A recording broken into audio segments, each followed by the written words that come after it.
Even though we're recording this video in 2023, you're probably watching this in 2024 or maybe even 2025.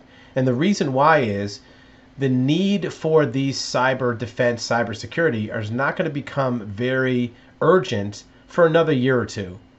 And the reason why is the regulations, the mandates, the disclosure requirements from government agencies are not really going to start hitting for the next year or so.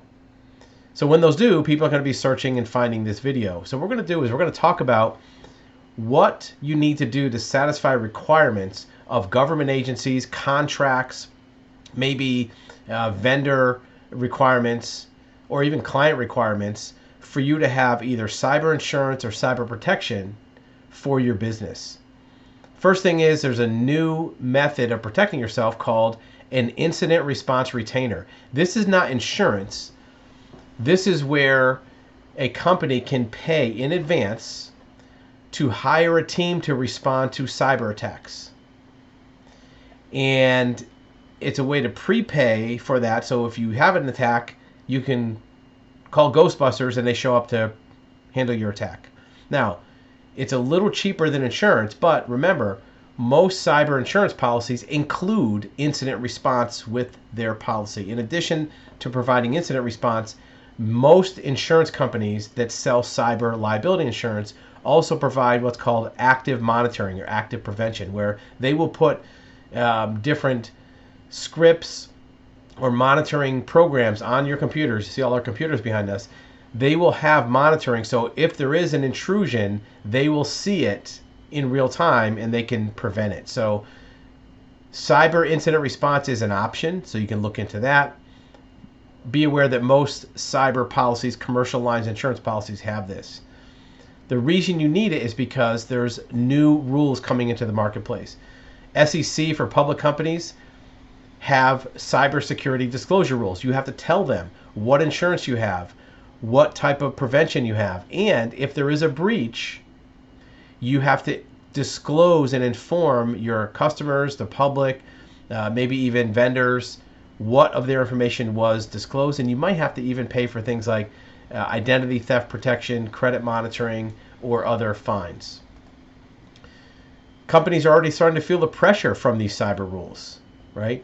These incident reporting rules don't kick until December. That's a couple months from now.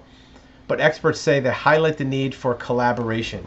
So if your executive management team in your company is not up to date, even if you're not a public company, you probably have some disclosure rules in your state. Or even if you don't have rules, if you have a cyber event that hits your company and you don't let your customers know or your vendors know that their information may have been breached, you may have civil liability. Even if you don't have a requirement to disclose, you may find you have civil liability where you get sued and say, look, your company was attacked. You didn't tell me. My information was out there. Or even if they didn't get the information, if it harms your ability to service that customer and they have damages because you couldn't deliver products fast enough, maybe you couldn't pay your bills to them fast enough, or your accounts payable, they could sue you because you didn't disclose to them. Why not? Cyber liability insurance many times covers these disclosures. And that's the reason why more and more companies are requiring third parties to have cyber liability insurance when they're doing business with you. So you're going to find that more frequently. Why are these events happening even with very robust IT prevention? Like, you probably have an IT department, but employees often will ignore the rules, right? So you probably have an IT department. They're going to tell your employees, look, don't give out your password.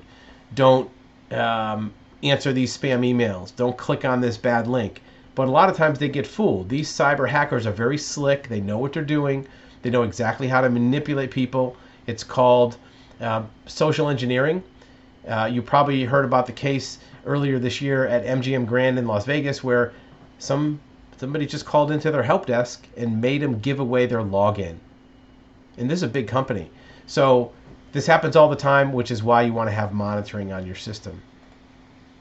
Companies are spending money. Their budget for cyber insurance and prevention has jumped 70% in 4 years. Cyber premiums have increased in the last period of time. But a lot of times, if you have an existing policy, it's not going to jump as much as getting a new policy. So look at those expenses. There's a widening gap between cyber insurance and what the damages are. More and more companies are not insured, and more companies are underinsured. You probably have a cyber liability insurance rider on your existing policy, but it may have a limit, $20,000, $50,000. Many of these cyber attacks cost hundreds of thousands, if not seven figures. So you want to make sure that you have decent coverage.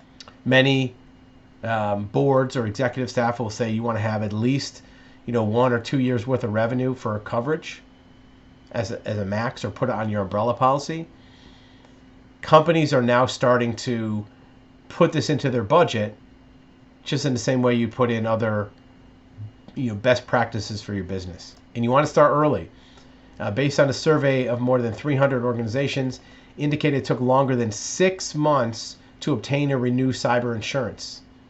So it's not something that's instant like buying car insurance. You want to make sure that you're starting the underwriting process early, because they're going to ask you a lot of questions. They're probably going to check out your system, which is a good thing, because if they do find vulnerabilities, that can help you plug those leaks even before you get the insurance policy, because they're going to tell you what you have to fix, and that will help prevent the claim in the first place. Remember, the cyber insurance underwriter, that company, whoever writes your insurance, whether it's Chubb, Coalition, Limit, Box, many major companies out there, they are going to make sure that you're not a serious risk, going to make you fix things, and they're going to monitor your network for you, because they don't want to claim any more than you do. In fact, you'll have some small deductible on your insurance policy, but they're going to pay out a lot more than you do, so they want to make sure to help prevent your policy from having a claim or having a loss. Even more of an interest in doing that than you do. It's almost like having a partner in the cyber defense realm. So if you have questions about cyber liability insurance, you can click on the link riskcoverage.com or call us at the phone number. We'd be glad to be of assistance.